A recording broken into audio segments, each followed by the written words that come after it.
The Andrea Doria was an Italian passenger ship completed in 1953 that was known as one of the most luxurious passenger ships at the time, featuring 3 outdoor pools, air conditioning, large viewing windows along its promenade deck, and a lavishly decorated interior.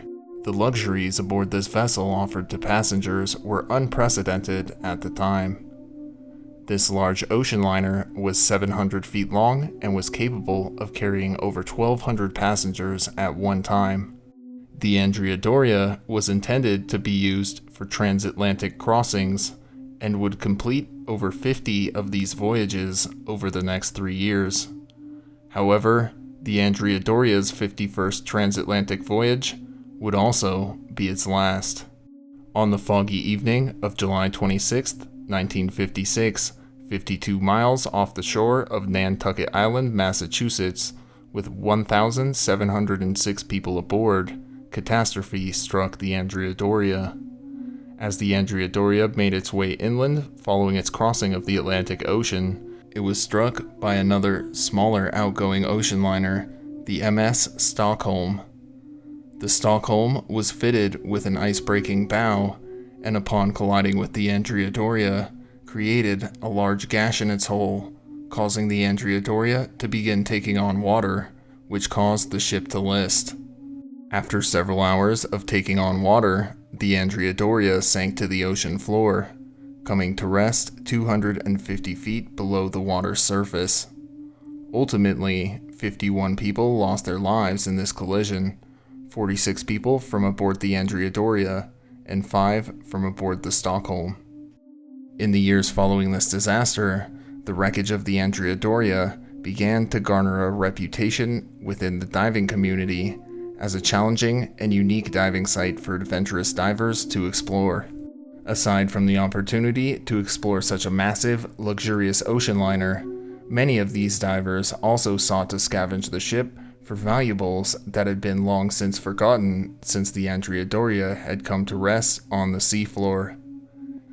In 1984, a man named Peter Gimbel conducted several large salvage operations for a television documentary, cutting a hole into the ship's foyer to remove some of these salvage items from, which became known as Gimbel's Hole, which subsequently became one of the main entry points for divers descending into the nearly pitch-black interior of the Doria. Over the years, the wreckage of the Andrea Doria has also garnered a reputation for its difficulty.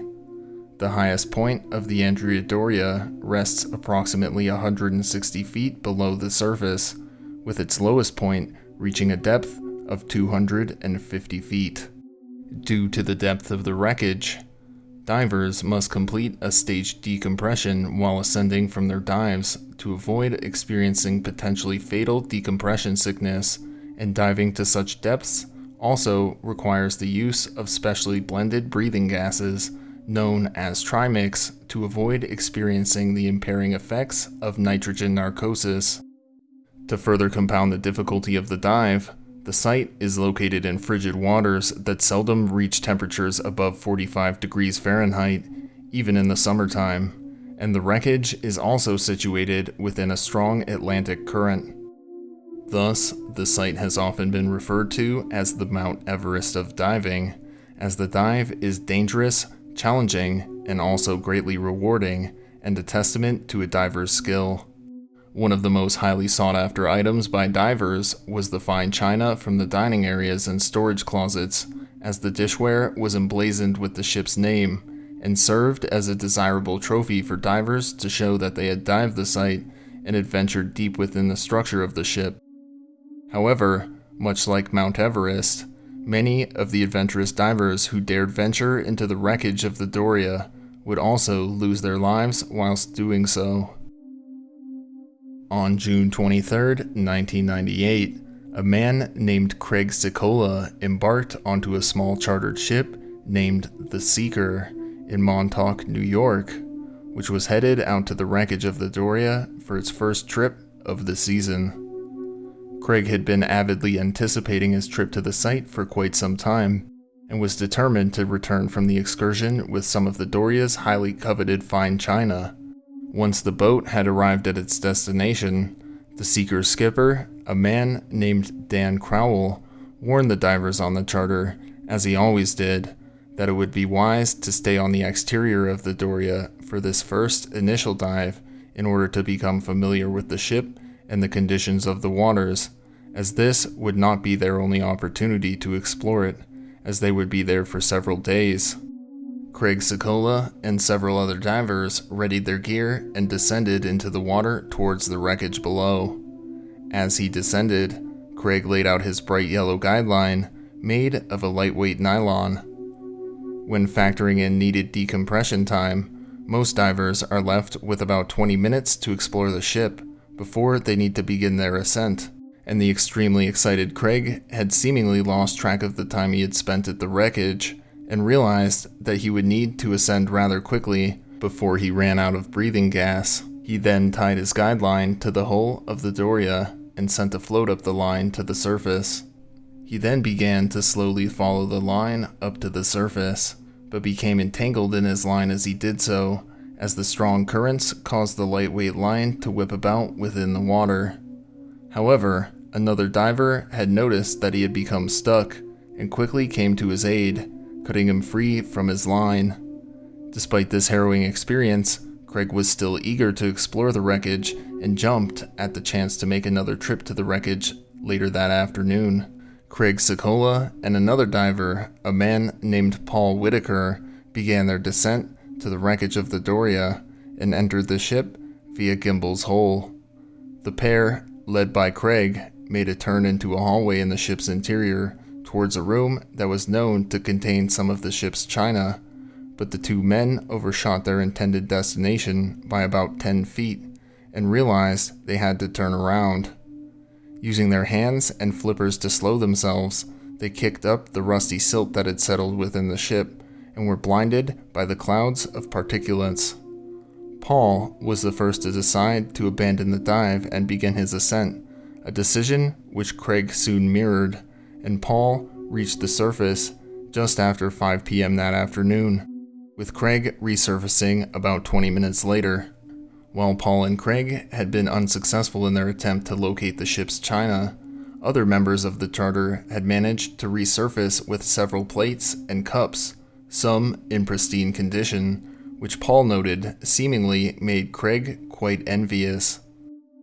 The next morning, on June 24th, 1998, the divers once again readied their gear and began to descend to the Andrea Doria. Craig had seemingly been in no hurry to enter the water and was slow to finish preparing his gear, and he was the last diver to enter the water when he began his descent at 10:37 a.m. As he reached the wreckage, he came across Paul Whitaker and another diver who he had originally intended to make the dive with as they emerged from Gimbel's Hole. At around 10:45 a.m., the pair of divers exchanged OK hand signs with Craig, and they made their way towards the Seeker's anchor line to ascend, as Craig descended through Gimbel's Hole into the interior of the Doria. Instead of following the route he and Paul had taken the previous day, Craig instead made a turn towards the stern of the ship and down a passageway, making his way towards the dining room. The dining room had a U-shape, and with the ship sitting on its side, this created the effect of the highest point of the room sitting about 90 feet above the lowest point of the room, and the many overturned legs of the tables and chairs in the room lined the floor, creating a treacherous maze of potential snagging points in pitch darkness, as the dining room was windowless. However, Craig managed to navigate his way through the dining room and into the kitchen, where he found 3 pieces of china, a faded white dish, and 2 maroon banded pieces, a serving dish, and a bowl, indicating that they were first-class china, the most prized pieces within the ship. After securing the dishes in a mesh sack he had brought to carry them in, he made his way back to the dining room, where he was unable to discern the path he had taken to reach the kitchen on his descent, and found himself at a depth of 226 feet, near the bottom of the dining room, where the most silt had gathered, which he disturbed, further limiting his visibility. However, he did manage to find his way out of the dining room and out of the ship's interior, but by this time, he had far surpassed his maximum time limit for a safe ascent. With just a few minutes of his breathing gas left, Craig desperately attempted to find his way towards the anchor line, but was unsuccessful, so he decided to attach a lift bag to his yellow line, which inflated and shot towards the surface. At 11:12 a.m., the lift bag breached the surface and was reeled in by the seeker. However, they found that at the end of the 150 feet of line that they had pulled up, Craig was not attached to the other end, and the rope's material had seemingly been severed. Approximately 10 minutes after the lift bag had breached the surface, the onlookers aboard the seeker spotted Craig as he too breached the surface, but he was face down, and they quickly wrangled him aboard the boat. Craig was unresponsive, and they noticed his eyes were bloodshot and his face was blue, which they knew were symptoms of decompression sickness. The decompression period needed to safely ascend from such depths would have taken over an hour, but he had attempted to ascend it in a matter of seconds. They tried numerous times to resuscitate him, but to no avail, and Craig Sikola was officially pronounced dead at 2:09 p.m. that afternoon. He was 32 years old. Just under 2 weeks after Craig Sikola's death, on July 7, 1998, a man named Richard Roost Jr. boarded the Seeker as it made its third weekly outing to the wreckage of the Andrea Doria. He was well aware of the tragedy that had occurred at the wreckage just days previously, but was undaunted, as he was an extremely experienced diver who owned and operated his own dive shop in Michigan. Richard had long sought to explore the Doria, telling his friends, "Once I dive the Doria, my life will be complete," but his attempt to do so the previous year had been foiled by foul weather. Richard had spent the year following this failed excursion studying the floor plan of the ship, as he, like most of the divers that ventured to the Andrea Doria, was also eager to obtain some of the ship's china for himself. Just 2 days previously, on another outing on the Seeker, a man named Vince Napoliello had discovered a trove of china and had managed to dislodge it, but since he had taken most of his allotted dive time to reach the dishes, he was forced to turn around without collecting much of it for himself. He decided he'd return to the Doria later that summer to retrieve the rest of it, and safely ascended back to the Seeker. Rumors of his discovery had begun to swirl aboard the Seeker, which further fueled Richard's excitement to explore the wreckage. The Seeker arrived at the site of the Doria on the morning of the 7th and lowered its anchor.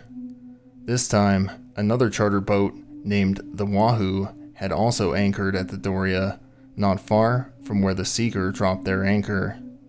After relaying the same warning to stick to the exterior of the ship for the first dive, Richard, alongside the other divers on the boat, began to enter the water and descend to the shipwreck at 10:27 a.m., accompanied by 2 other divers who, like Richard, had not ventured to the Doria before.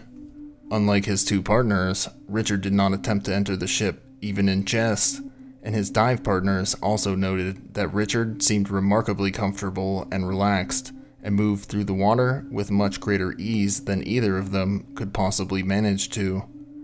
After safely ascending from their dive, Richard, who had been feeling a bit seasick, decided to take the rest of the day to prepare his gear, as he fully intended to enter the Doria the next day.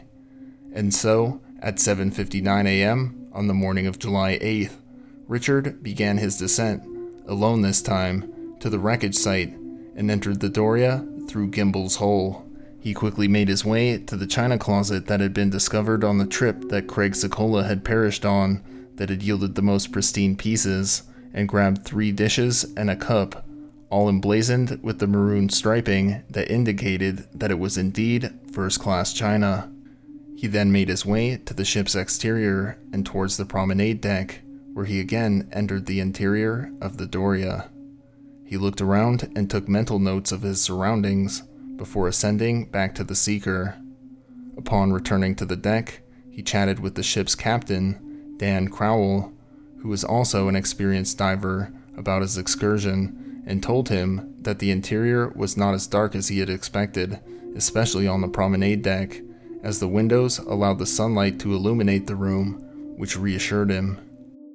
That afternoon, at 1 p.m., Richard once again entered the water and descended towards the Andrea Doria for a dive that, with time for decompression, would take a total of 80 minutes.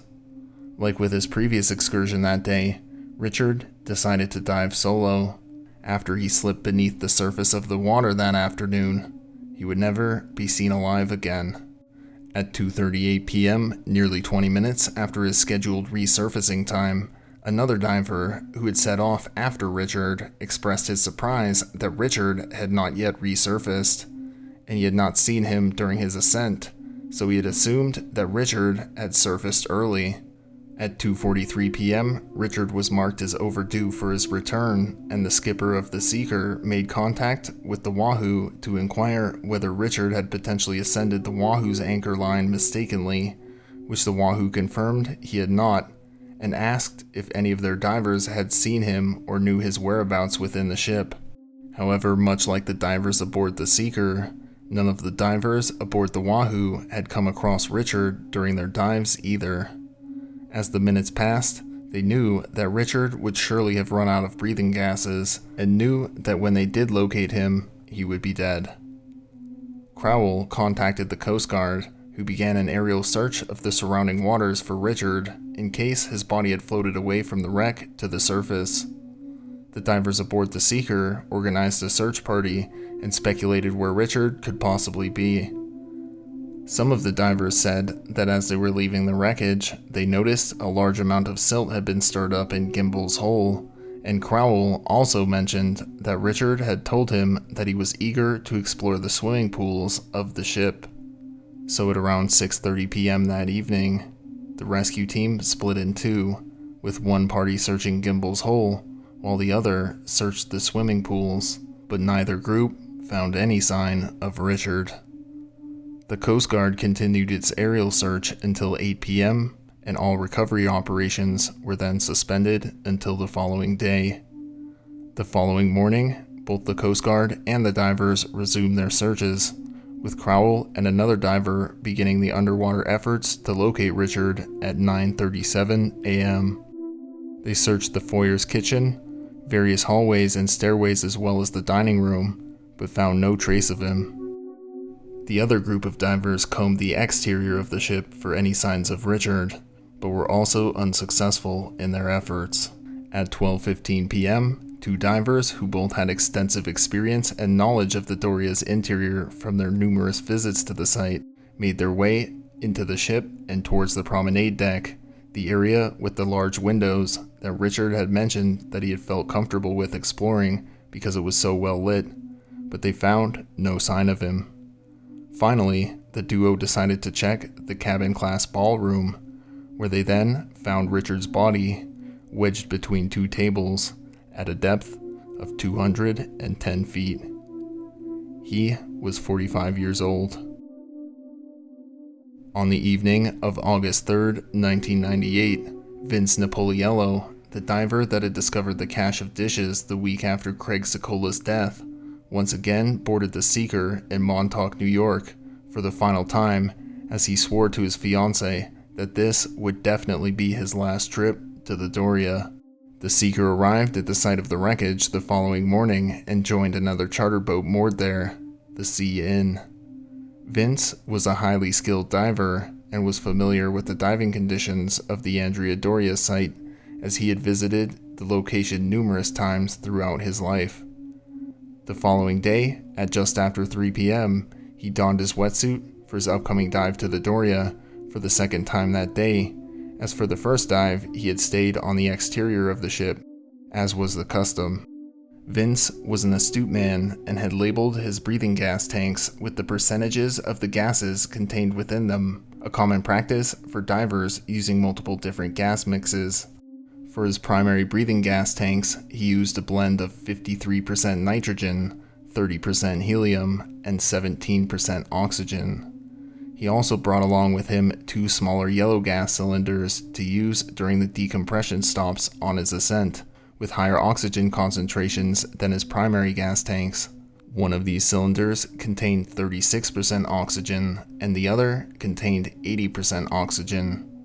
Several of the other divers noted that perhaps he had not been as meticulous as he had been known to be on that particular day, and speculated since he was a stockbroker and the market had been in a decline for the last few days, perhaps his mind had wandered elsewhere as he was preparing his gear.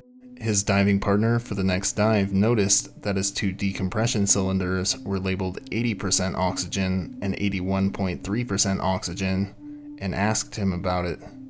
Vince told the man that the canister labeled 81.3% was actually his 36% canister, as he had used it in the first dive that day, but afterwards had diluted the gas mix to 36% oxygen.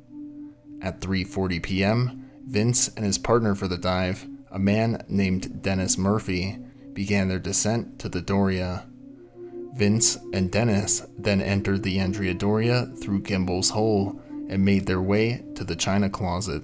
They searched through the silt, which clouded the murky waters inside the ship, but both managed to find a few small dishes amidst the silt. At this point, they had taken 12 minutes of their planned 20 minutes of dive time, and all was seemingly going well. Suddenly, Vince tore the regulator from Dennis's mouth, and Dennis, the experienced diver that he was, remained calm and grabbed his backup regulator. Vince then began to point at Dennis's gas tanks.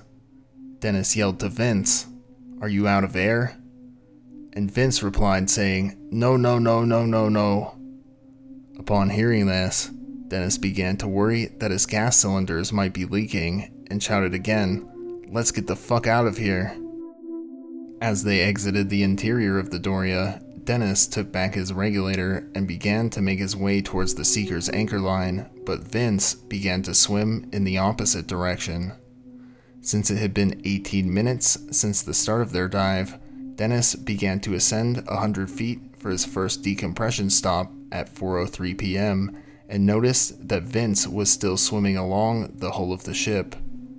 He saw that there were still bubbles ascending from Vince's figure, so he knew that he still must have been able to breathe at least. At 4:08 p.m., the captain of the other vessel, the CN, was peering into the water when he noticed what appeared to be a diver about 50 feet below him, rolled on his side.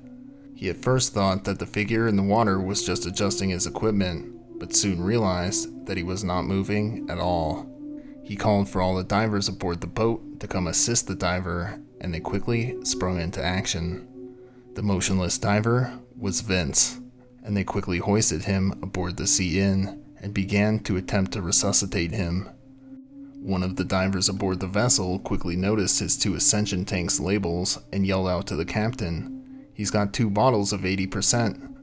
Oxygen becomes toxic at depths below approximately 100 feet, and so seeing 2 tanks labeled with 80% oxygen concentration made the divers fear that he had died from oxygen toxicity. The divers decided to test the gases inside his ascension tanks and discovered that the bottle marked 80% contained 80% oxygen, while the tank labeled 81.3% contained 36% oxygen. They also checked Vince's main breathing gas tanks and found that his regulator valve had been closed, so he was unable to breathe from his second cylinder. They also found that the tank labeled 80% oxygen was only about half full, which pointed to Vince mistakenly breathing in the oxygen-rich air at too great a depth.